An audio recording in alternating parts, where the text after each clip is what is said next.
فقد افترى إثما عظيما. بسم الله الرحمن الرحيم. السلام عليكم ورحمة الله وبركاته.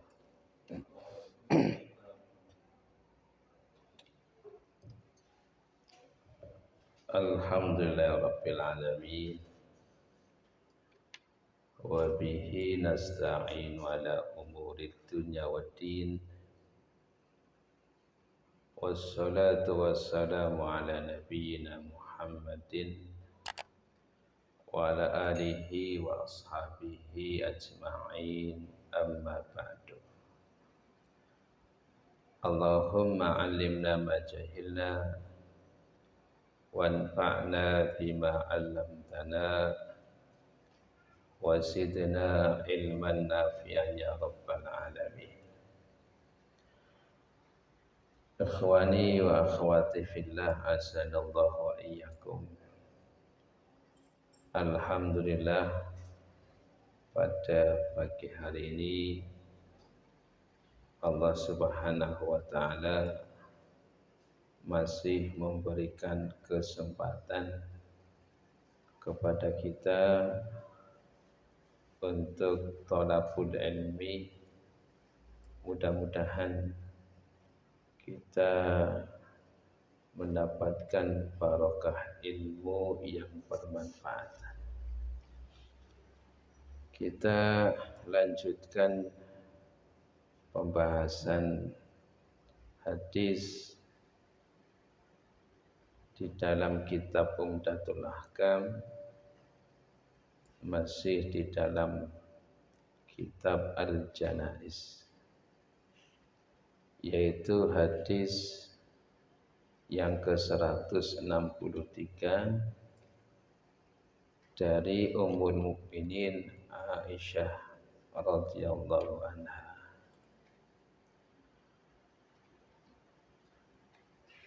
Naqalal muallif rahimallahu ta'ala an Aisyah radhiyallahu anha qalat lamma ishtakan nabiyyu sallallahu alaihi wasallam dzakara ba'du nisaihi kanisatan ra'ainaha bi ardil habasyati yuqalu laha Mariyatu wa kanat ummu Salamata wa ummu Habibata atata ardul habasyati fadzakarata min husniha wa tasawwira fiha farafa'a ra'sahu sallallahu alaihi wasallam wa qala ulaika idza mata fihimur rajulus salihu banau ala qabrihi masjidan thumma sawwaru fihi tilkas suwara ulaika syirarul khalqi indallahi. Muttafaqun alaih. Dalam hadis ini Aisyah radhiyallahu anha itu menceritakan di akhir-akhir hayat beliau, ketika beliau itu sakit dan beliau itu berada di rumah Ummul Mukminin Aisyah radhiyallahu anha. Suatu ketika dalam kondisi beliau itu sakit, di situ berkumpul para istri Nabi Muhammad sallallahu alaihi wasallam. Nah, ketika berkumpul, Ummul Mukminin yaitu Ummu Salamah dan Ummu Habibah mereka berdua menyebutkan tentang suatu gereja yang mereka lihat ketika mereka berdua hijrah ke kota Habasyah. Jadi di samping Nabi, Ummul Mukminin Ummu Salamah dan Ummu Habibah ini bercerita kenangan dulu waktu hijrah ke Habasyah. Mereka berdua ketika di Habasyah melihat satu gereja. Satu gereja ini bernama Maria. Jadi gereja namanya Gereja Maria yang ada di Habasyah. Nah, Ummu Habibah dan Ummu Salamah ini menceritakan keindahan, kemewahan gereja tersebut. Disebutkan gereja itu indah, gereja itu bagus, dan di situ banyak gambar-gambar. Nah, kemudian ketika Nabi Muhammad SAW mendengar cerita mereka berdua, beliau Nabi Muhammad SAW mengangkat kepalanya. Kemudian beliau mengatakan, ulaika idza mata fihimur rajulus shalihu banau ala qabrihi masjidan. Mereka itu adalah Ahlul Habasyah, yang mana kata Nabi Muhammad SAW, mereka ketika ada seorang laki-laki soleh meninggal, banau ala qabrihi masjidan, mereka membangun di atas kuburannya itu masjid. Masjid itu berarti tempat ibadah. Tsumma sawwaru fihi tilka suwar. Kemudian mereka menggambar di dalam masjid tersebut gambar-gambar orang-orang soleh. Maka Nabi menyebutkan ulaika syirarul khalqi. Mereka itu adalah sejelek-jelek manusia, sejelek-jelek makhluk di sisi Allah Subhanahu wa ta'ala. Maka ikhwani wa akhwati fillah azanallahu wa iyyakum. Dari hadis ini para ulama menyampaikan di antara kesimpulan-kesimpulan yang bisa kita ambil dari hadis Aisyah radhiyallahu anha tersebut, yang pertama adalah tahrimul bina'i 'alal qubur. Haram hukumnya membangun bangunan di atas kuburan. Membangun bangunan di atas kuburan dengan tujuan. Tujuan apa?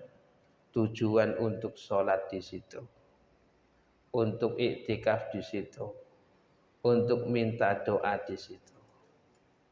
Itu tidak boleh. Nah, jadi di dalam hadis ini ada larangan untuk menyerupai apa yang dilakukan oleh mereka Ahlul Habasyah, yang mana mereka itu ketika ada orang soleh meninggal, maka dibangun di atasnya adalah masjid. Maka di sini ada hukum, tidak boleh membangun bangunan di atas kuburan dengan tujuan bangunan tersebut dijadikan untuk tempat berdoa, tempat beribadah, tempat untuk meminta doa, tempat untuk sholat, tempat untuk beriktikaf, maka itu tidak diperkenankan. Karena menyerupai apa yang dilakukan oleh orang-orang musyrik. Kemudian yang kedua, tahrimut taswiri lidzirruh. Haram hukumnya menggambar makhluk yang bernyawa. Haram hukumnya menggambar makhluk yang bernyawa.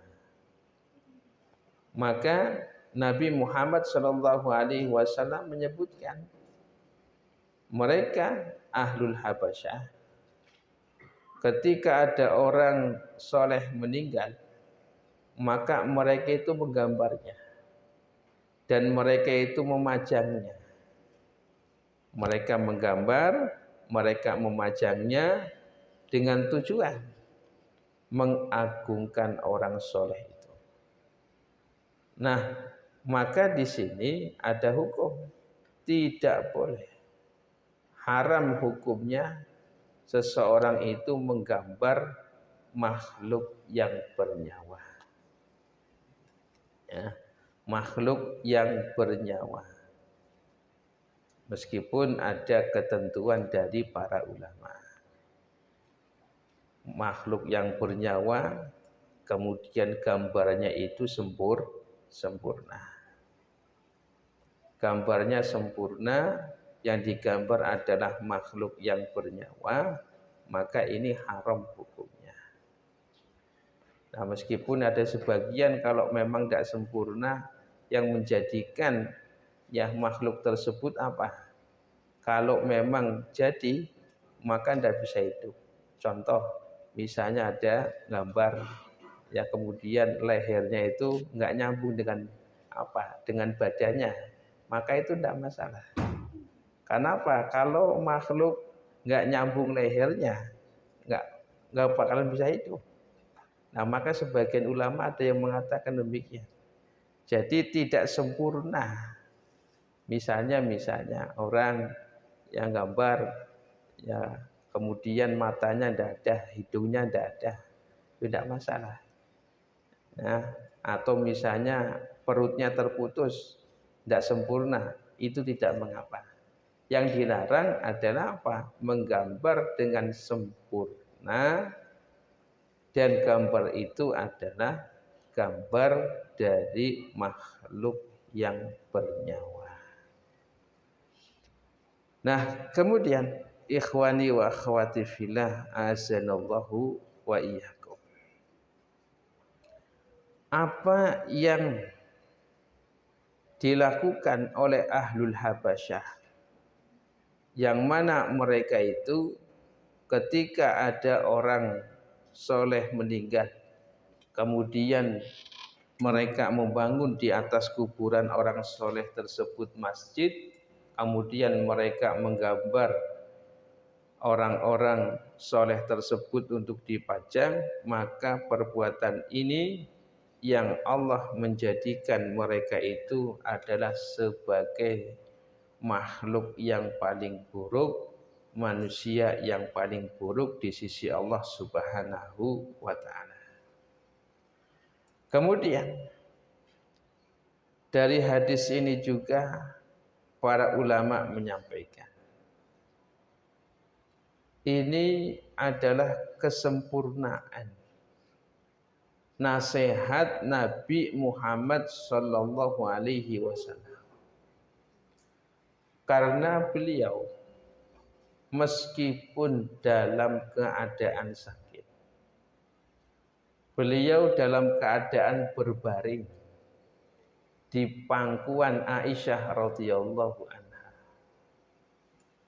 Kemudian ketika mendengar Ummu Salamah dan Ummu Habibah yang menceritakan keindahan gereja Maria yang ada di Habasyah.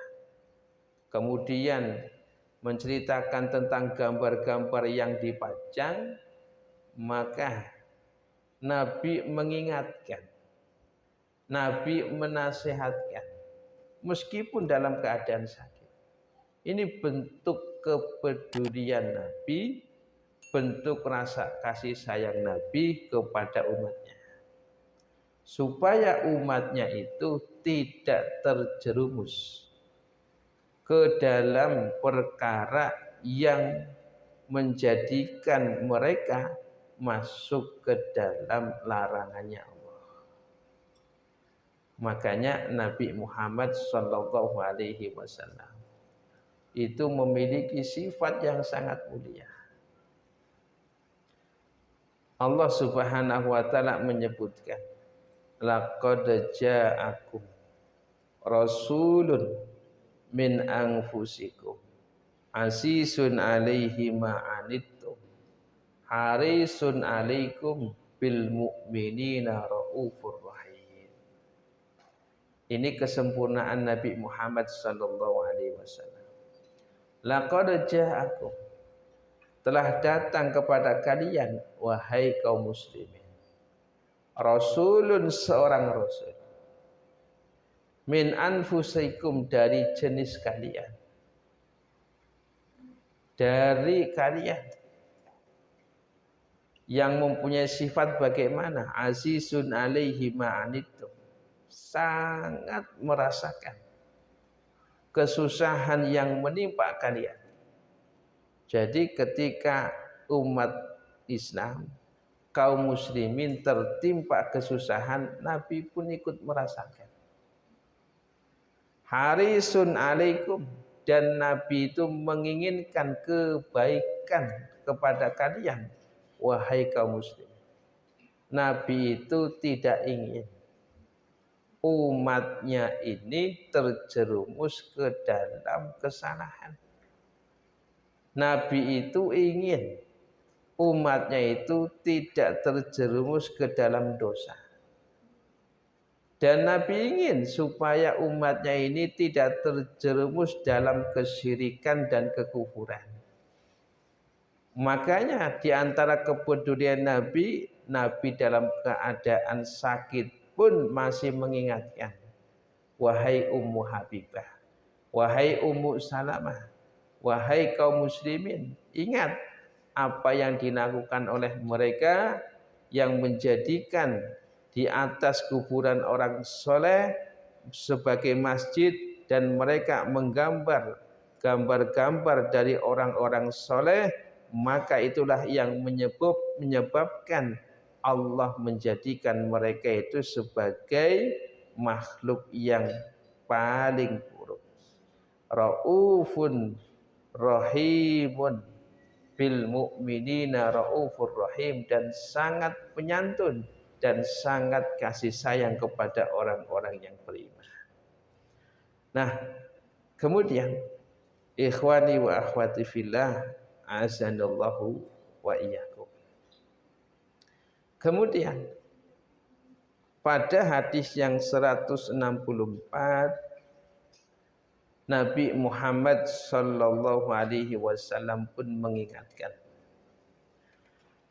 an Aisyah radhiyallahu anha qalat, qala Rasulullah sallallahu alaihi wasallam fi maradihi alladhi lam yakum minhu, la'anallahu al-yahuda wan nasara ittakhadhu qubur anbiya'ihim masajida. Qalat walaula dzalika la ubrisa qabruhu ghaira annahu khusyiya an yuttakhadha masjidan. Muttafaqun alaih. Hadis yang intinya sama dengan hadis yang tadi. Diriwayatkan dari Ummul Mukminin Aisyah radhiyallahu anha. Qalat, beliau berkata, qala Rasulullah sallallahu alaihi wasallam, telah bersabda Rasulullah sallallahu alaihi wasallam fi maradihi, beliau dalam keadaan sakit, alladzi lam yakum minhu, yang mana beliau tidak bisa bangkit minhu dari penyakit itu.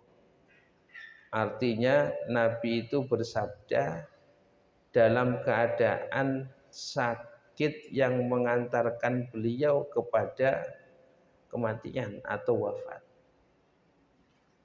Dalam keadaan sakit yang sakitnya ini mengantarkan beliau ke hadirat Allah Subhanahu wa taala. Apa yang Nabi sampaikan? La'anallahul yahuda wan nasara ittakhadhu qubur anbiya'ihim masajida. La'anallahu, Allah telah melaknat al-yahuda, orang-orang Yahudi, wan nasara, dan orang-orang Nasrani. Ittakhadhu, mereka menjadikan kubur anbiya'ihim, kuburan para nabi mereka, masajidah, sebagai masjid. Jadi Nabi mengatakan la'anallah. Yang dimaksud dengan laknat adalah al-bu'du an rahmatillah, Allah menjauhkan rahmatnya. Allah melaknat orang-orang Yahudi dan orang-orang Nasrani. Sebabnya apa? Ittakhadhu, mereka menjadikan kubur anbiya'ihim, kuburan para nabi mereka, masajidah, sebagai masjid. Qalat, Aisyah mengatakan, walaula dzalika, kalaulah bukan karena sebab itu, la ubrisa qabruhu, niscaya kuburan Nabi itu ditinggikan. Ghaira annahu, akan tetapi yang demikian, khusya an yuttakhadha masjidan, ditakutkan kuburan Nabi ketika ditinggikan akan menjadi masjid yang mana akan dituju oleh banyak orang. Maka ikhwani wa akhwati fillah azanallahu wa iyyakum,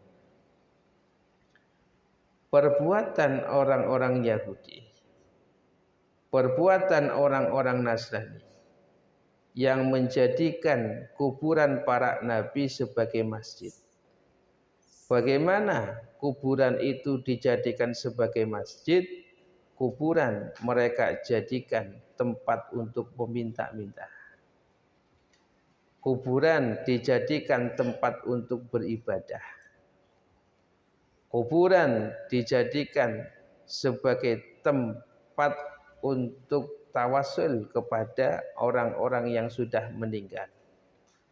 Maka kalau ada di antara umat ini melakukan hal yang demikian, maka ini yang terlarang. Ya, ini yang terlarang. Makanya para ulama itu mengatakan, ketika ada kuburan siapa saja, dijadikan di atasnya suatu bangunan, yang bangunan itu dijadikan sebuah masjid, maka kata Imam As-Sun'ani, inna dzalika dzari'atun ila ta'dzimil mayyit, maka hal demikian adalah dzari'ah, sarana untuk mengantarkan kepada pengagungan kepada orang yang sudah mati. Wa tawafi bi qabrihi, dan tawaf di kuburannya. Wa tamassuhi bi arkanihi, dan mengusap, ya, mengusap-ngusap kuburan. Dengan apa? Dengan keyakinan akan mendapatkan barokah.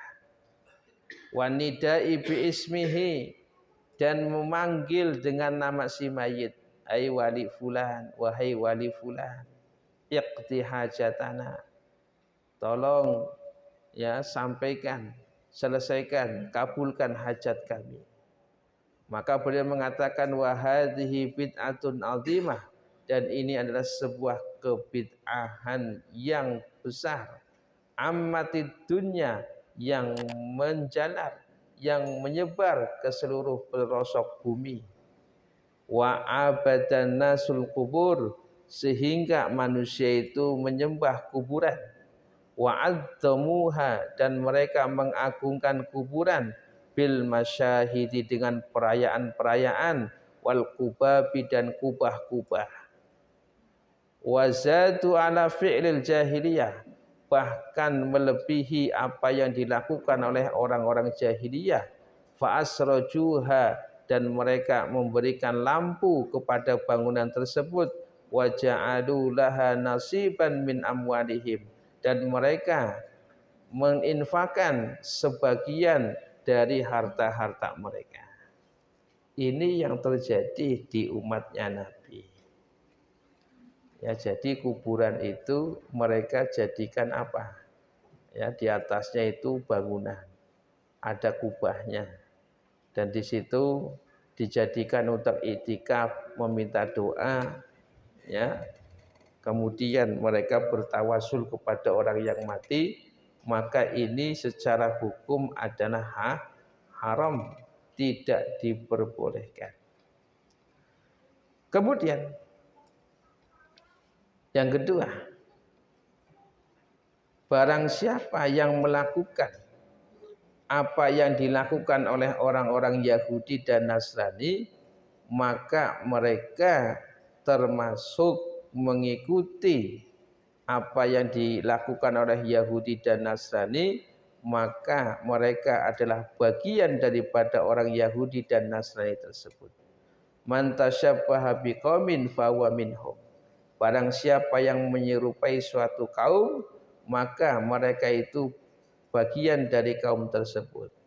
Nah, maka umat Islam yang melakukan hal yang demikian, membangun di atas kuburan sebuah masjid, sebuah bangunan untuk berdoa, beribadah, tawaf, meminta berkah, kemudian meminta doa dari si mayit, maka ini termasuk bagian menyerupai orang-orang Yahudi dan Nasrani. Kemudian ikhwani wa akhwati fillah, a'azani Allahu wa iyyakum. Kemudian yang ketiga, ketika seseorang sholat di kuburan, misalnya kuburan wali fulan, kuburan orang yang soleh, entah itu kuburannya ada di masjid atau kuburannya tidak di masjid, maka ini bagian daripada sarana-sarana menuju ke syirik akbar, syirik yang besar.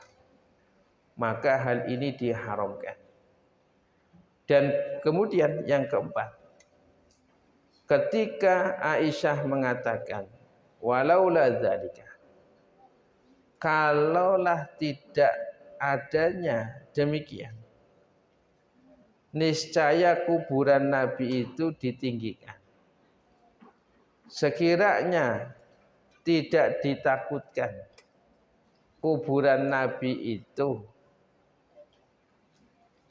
tidak ditakutkan kuburan Nabi itu akan dijadikan masjid, niscaya kuburan Nabi itu akan ditinggikan.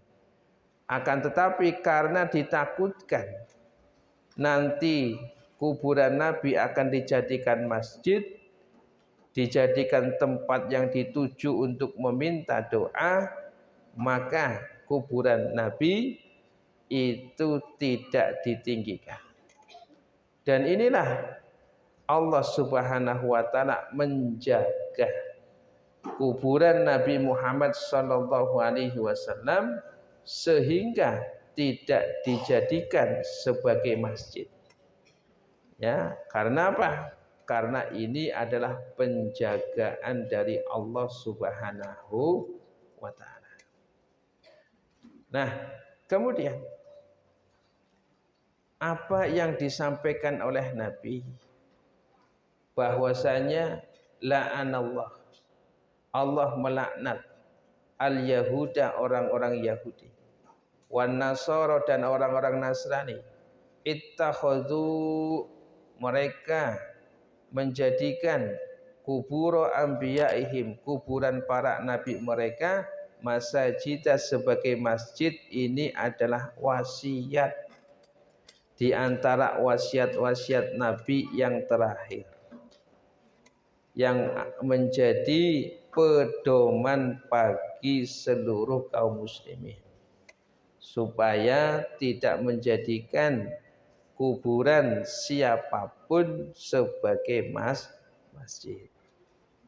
Maka ini ada sebagian kaum muslimin yang melakukan demikian, sampai memberikan lampu, sampai mereka itu tawaf di kuburan, sampai mereka itu mengusap-ngusap kuburan dengan harapan apa? Mendapatkan keberkahan. Ini termasuk perbuatan orang Yahudi dan Nasrani.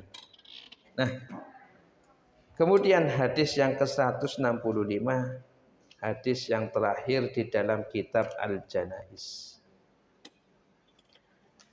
An Abi Hurairah radhiyallahu anhu, dari sahabat Abu Hurairah radhiyallahu anhu, qala, beliau berkata, qala Rasulullah sallallahu alaihi wasallam, telah bersabda Rasulullah sallallahu alaihi wasallam, man syahidal janazata hatta yusalliya 'alaiha falahu qiratun.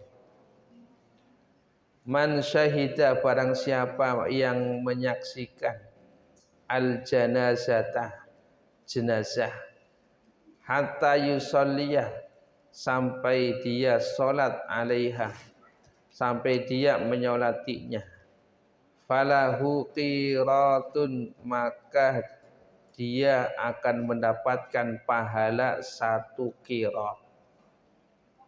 Wa man syahidaha hatta tudfana falahu qiratan, barang siapa yang menyaksikan jenazah hatta tudfana, sampai jenazah tersebut dimakamkan, dikuburkan, falahu qiratani, maka baginya pahala 2 qirat.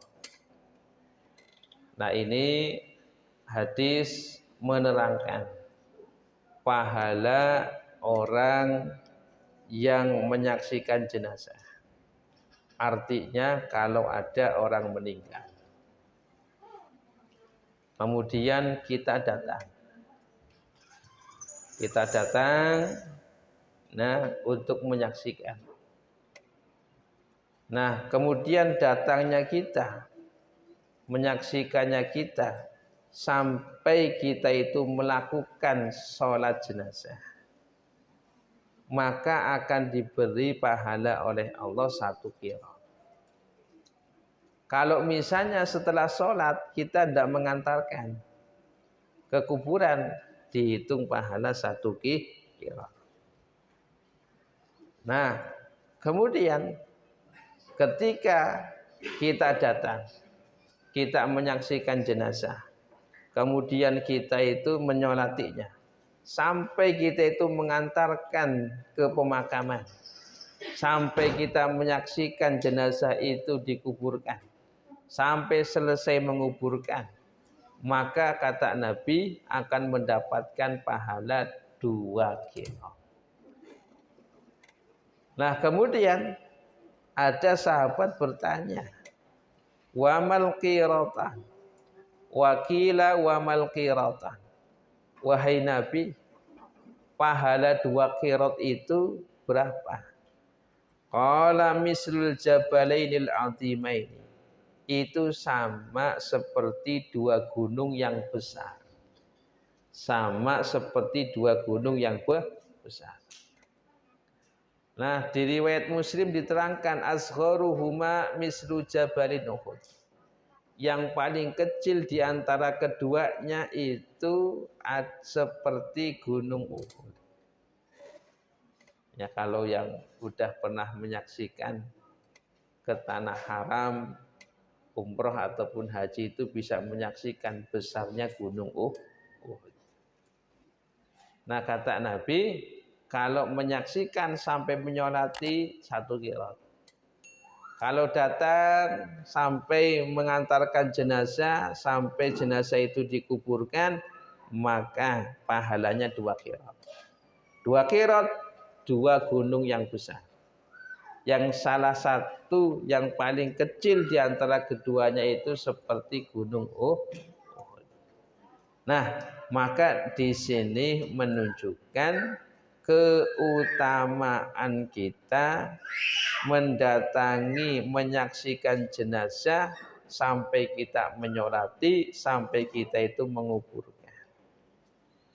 Ya, kalau tidak sempat memakamkan masih dapat pahala. Ya. Nah, kemudian yang kedua, para ulama menyampaikan bahwasanya amalan, ya, pahala amalan itu sesuai dengan apa yang dikerjakan oleh seorang hamba. Maka Allah itu akan memberikan pahala sesuai dengan apa yang diamalkan oleh seorang hamba. Ya, jadi tadi kalau sampai menyolati 1 qirot, kalau sampai memakamkan itu 2 qirot. Nah, kemudian ikhwani wa akhwati fillah azanallahu wa iyyakum. Kemudian pertanyaannya, apakah betul-betul 1 qirot itu seperti gunung Uhud? Maka para ulama menyampaikan ini adalah gambaran. Gambaran litakribil fahmi namanya. Untuk memahamkan betapa besarnya pahala. Kalau pahalanya yang pasti, yang tahu hanyalah Allah. Nah, maka di dalam hadis atau di dalam Al-Quran itu ada perumpamaan yang mengumpamakan besarnya pahala suatu amalan. Nah, akan tetapi itu adalah gambaran pahalanya. Tetapi hakikat berapa pahalanya yang akan dia dapat itu yang mengetahui hanyalah Allah. Itu namanya litakribil fahmi, untuk memahamkan, oh, pahalanya besar. Besarnya seberapa? Sebesar gunung Uhud. Tapi hakikatnya, kadarnya berapa yang tahu hanyalah Allah Subhanahu wa ta'ala. Nah, kemudian ikhwani wa akhwati fillah a'azanallahu wa iyyakum. Maka ketika kita itu menyolati, ketika kita mengantarkan jenazah, maka itulah cara kita berbuat baik kepada si mayit. Maka hak-hak mayit itu ditunaikan. Memandikan, mengkafani, kemudian menyolati, kemudian menguburkan, itu adalah bentuk kita itu berbuat baik kepada mayit. Yang terakhir adalah mendoakan. Ya, yang terakhir adalah mendoakan. Maka semakin banyak orang yang menyaksikan, semakin banyak orang yang menyolati, semakin banyak orang yang mengantarkan jenazah, maka itu sebagai syafaat, pertolongan untuk siapa? Untuk si mayit. Ya, kalau banyak yang menyolati, banyak yang mengantarkan, maka inilah Allah akan mengampuni si mayit. Nah, jadi di antara bentuk kita berbuat baik kepada si mayit, maka menyolati sampai menguburkan si mayit. Nah, ikhwani wa akhwati fillah, asanallahu wa iyyakum.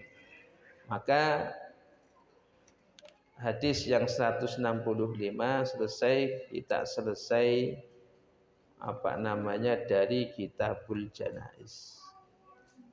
Ada beberapa yang disampaikan oleh para ulama berkaitan dengan masalah ziarah kubur.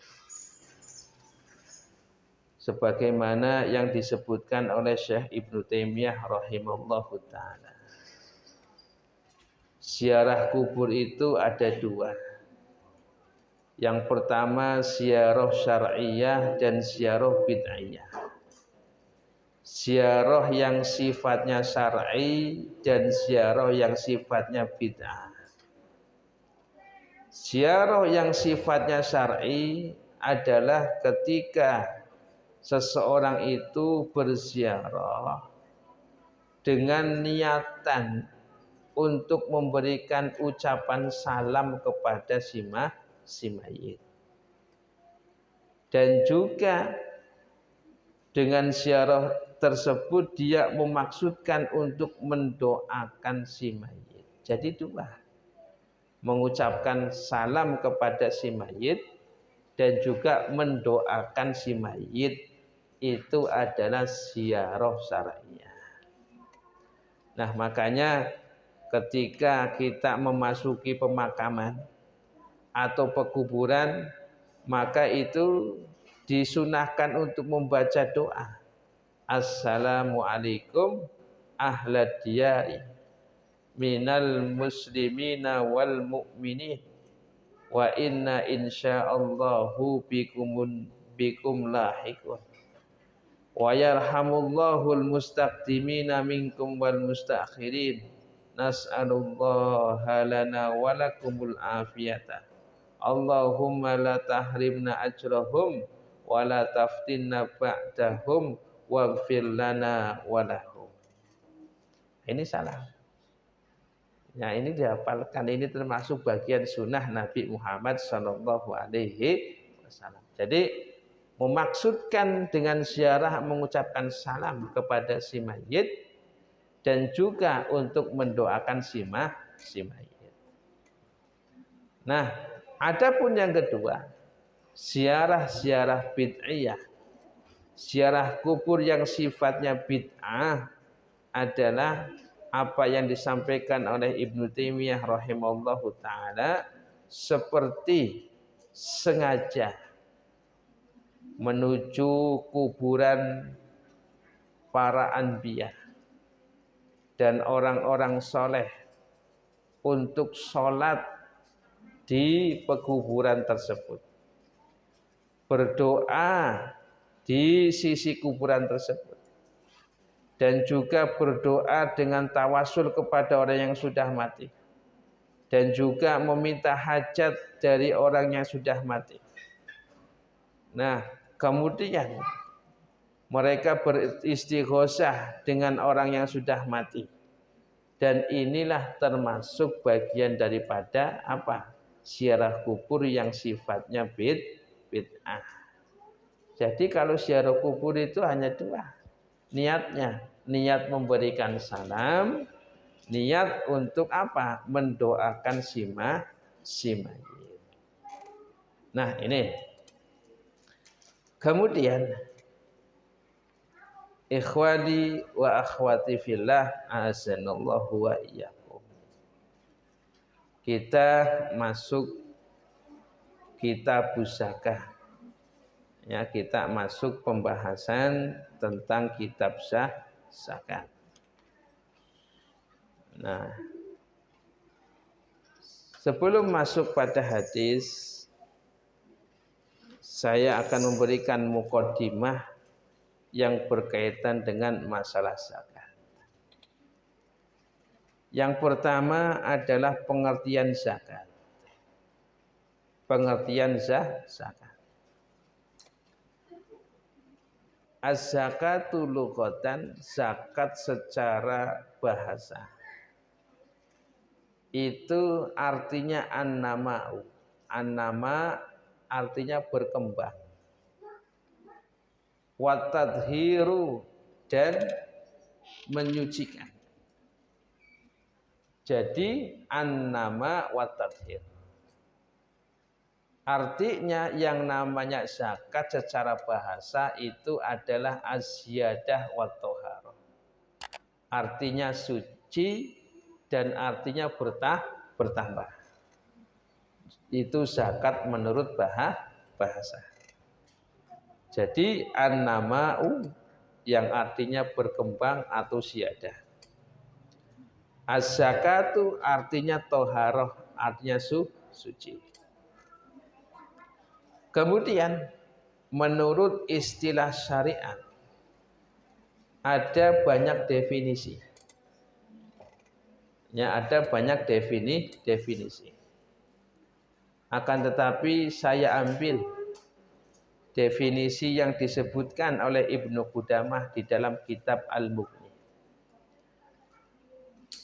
Beliau mengatakan wasyar'an, dan zakat menurut syariat hakun wajibun fi malin khasin li ta'ifatin makhsusatin fi waktin khasin. Ini pengertian zakat.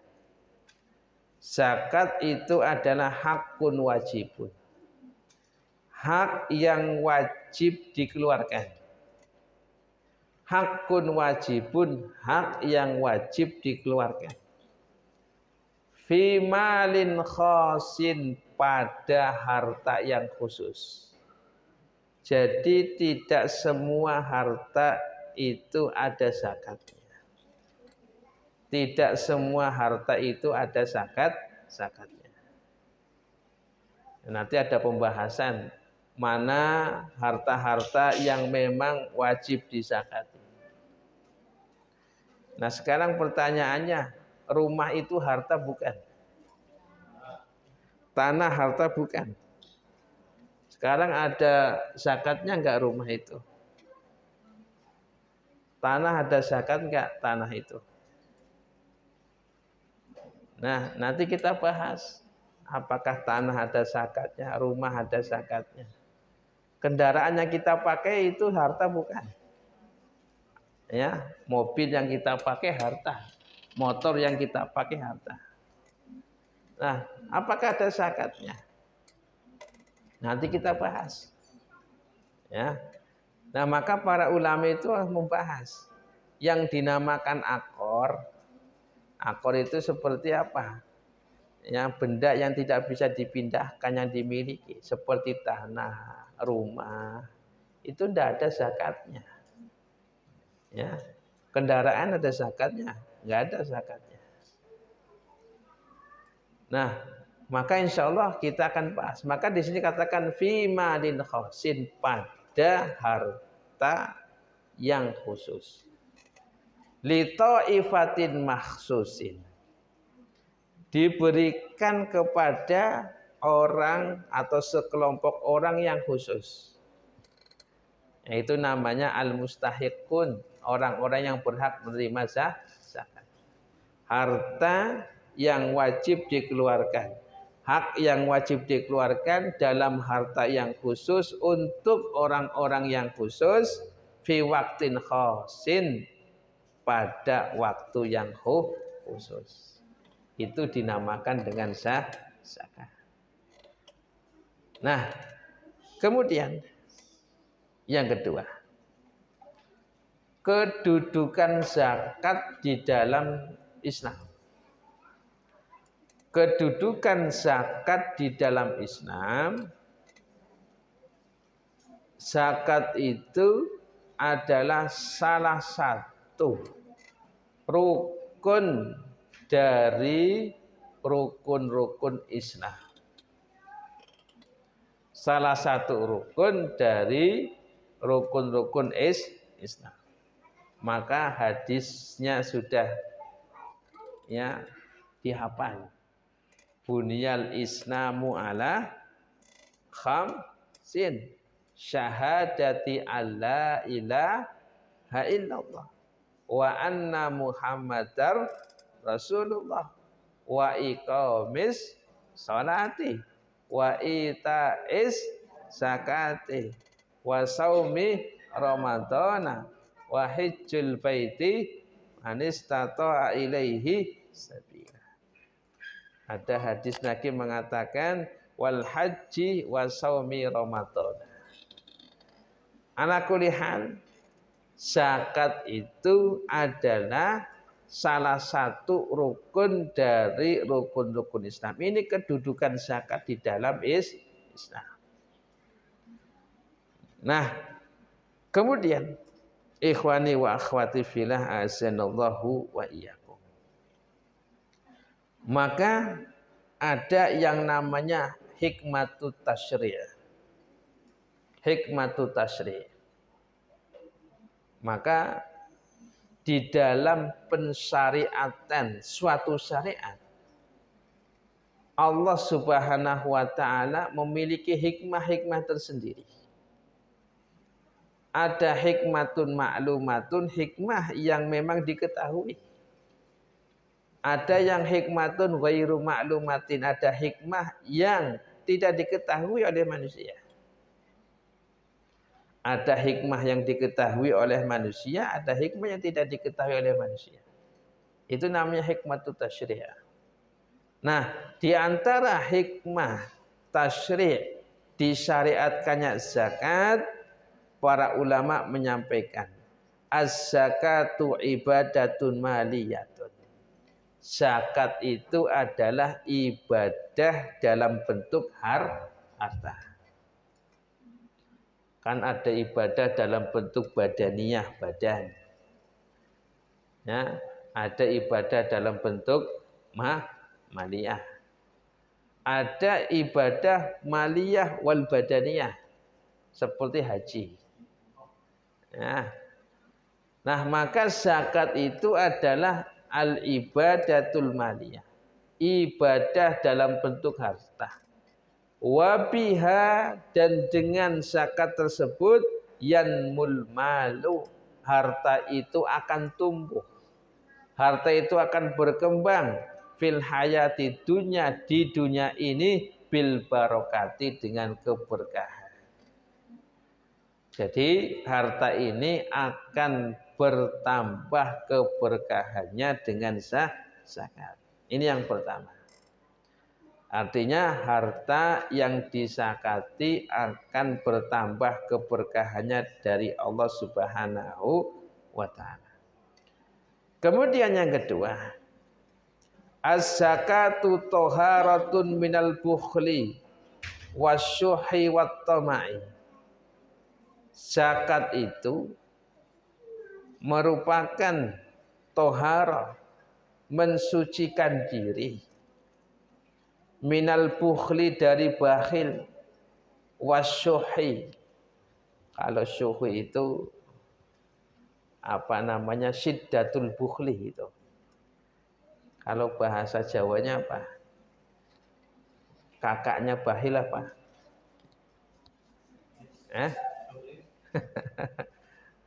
Bakhil, syuh, ada namanya syuhun, ada namanya al-bukhlu.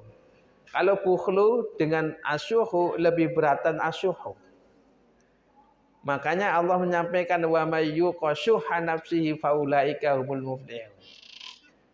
Nah, jadi zakat itu mensucikan diri seseorang dari sifat bakhil.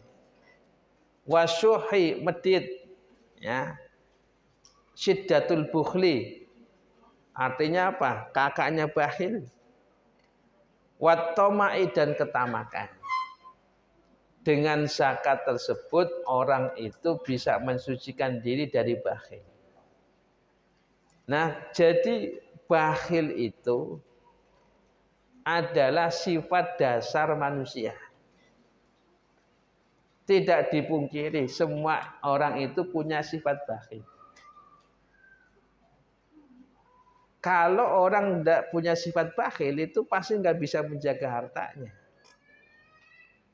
Ya, yang tidak boleh, yang tercela adalah kebakhilan itu sampai menghalangi untuk apa? Untuk memberikan hak yang harus diberikan kepada orang lain.